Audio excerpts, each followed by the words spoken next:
अस्सलामु अलैकुम वरहमतुल्लाहि वबरकातुहू। नाज़रीन, आज की वीडियो में हम दुआए कुनूत के बारे में तफसील से बात करेंगे। दुआए कुनूत क्या है, इसे कब पढ़ा जाता है, इसकी फजीलत क्या है और नबी करीम सल्लल्लाहु अलैहि वसल्लम से इसके बारे में क्या अहादीस मिलती हैं। इन तमाम सवालात के जवाबात आज हम कुरान और सुन्नत की रोशनी में जानने की कोशिश करेंगे। दुआए कुनूत क्या है?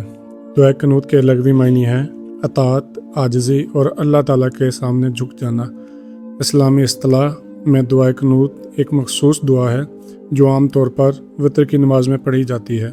यह दुआ बंदे की अल्लाह ताला के सामने आजिज़ी, मोहताजी और इसकी रहमत की तलब का बेहतरीन इजहार है। दुआए कुनूत की अहमियत।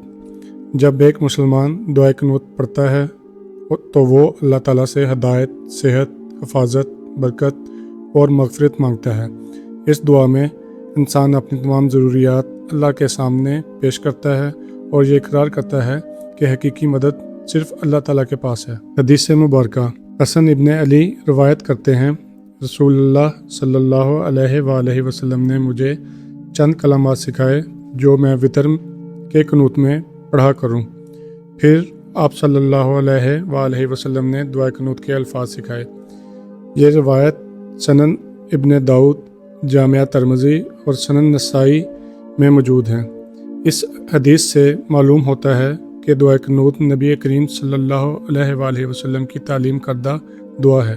दुआ कुनूत का मफ़हूम। इस दुआ में बंदा अल्लाह ताला से कहता है, ऐ अल्लाह मुझे हदायत दे उन लोगों के साथ जिन्हें तूने हदायत दी, मुझे आफ़ियत दे उन लोगों के साथ जिन्हें तूने आफ़ियत दी, मेरा कारसाज बन जा, मुझे अपनी दी हुई नेमतों में बरकत अता फरमा और मुझे हर शर से महफूज फरमा। ये अल्फाज अपने अंदर बहुत वसी मायने रखते हैं। हदायत की दुआ। सबसे पहले बंदा हदायत मांगता है क्योंकि दुनिया की सबसे बड़ी नेमत हदायत है। माल, दौलत, कारोबार और शोहरत सब अपनी जगह अहम हैं, लेकिन अगर हदायत ना हो तो इंसान हकीकी कामयाबी हासिल नहीं कर सकता। आफ़ियत की दुआ। दुआए कुनूत में आफ़ियत भी मांगी जाती है। आफ़ियत सिर्फ जिस्मानी सेहत का नाम नहीं बल्कि दीन, दुनिया, माल, औलाद और ज़िंदगी के तमाम मामलात में सलामती का नाम है। उलमा फरमाते हैं कि अल्लाह से आफ़ियत मांगना बहुत बड़ी नेमत है। अल्लाह की हिफाजत। इस दुआ में बंदा अल्लाह ताला से हर किस्म के शर, मुसीबत और आजमाइश से हिफाजत तलब करता है। हम नहीं जानते कि आने वाले वक्त में हमारे लिए क्या लिखा है, इसलिए मोमिन हमेशा अल्लाह की पनाह मांगता रहता है। बरकत की दुआ। बाज़ लोगों के पास माल कम होता है लेकिन इसमें बरकत बहुत होती है, और बाज़ लोगों के पास माल ज़्यादा होता है लेकिन सुकून नहीं होता। दुआ कुनूत हमें बरकत मांगना सिखाती है। अल्लाह ही हकीकी मददगार है। इस दुआ में ये अकीदा भी बयान होता है कि नफ़ा और नुकसान का मालिक सिर्फ़ अल्लाह ताला है। वो जैसे चाहे इज़्ज़त दे और जिसे चाहे आजमाइश में डाल दे, लिहाजा मोमिन का भरोसा सिर्फ़ अल्लाह ताला पर होना चाहिए। दुआए कुनूत कब पढ़ी जाती है? आम तौर पर यह दुआए कुनूत वितर की नमाज की आखिरी रकत में पढ़ी जाती है। फ़की मज़ाहिब में तरीक़ाकार की कुछ तफसीलात मुख्तलिफ हो सकती हैं, लेकिन दुआए कुनूत का असल मकसद अल्लाह ताला से दुआ करना है। कितनी मरतबा पढ़नी चाहिए? अहादीस में दुआए कुनूत के लिए कोई मखसूस तादाद मुकर्रर नहीं की गई।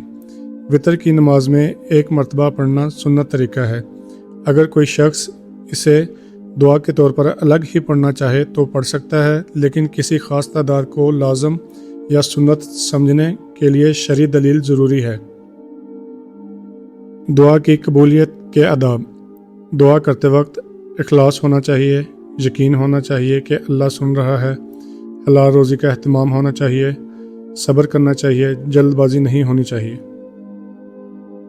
हमारी ज़िंदगी में दुआ कुनूत की ज़रूरत। आज के दौर में परेशानियाँ, माशी मुश्किलात, बीमारियों और फितनों की कसरत है। ऐसे हालात में दुआ कुनूत हमें अल्लाह ताला की तरफ रुजू करना सिखाती है। ये दुआ हमें उम्मीद, एतमाद और अल्लाह पर तवक्कुल का दर्स देती है। नाज़रीन, दुआ कुनूत सिर्फ चंद अल्फाज का मजमुआ नहीं बल्कि एक मुकम्मल दुआ है जो बंदे को अल्लाह के करीब करती है। अल्लाह ताला हमें इस दुआ के मायने समझने और इस पर अमल करने की तौफीक अता फरमाए। आमीन या रब्बल आलमीन।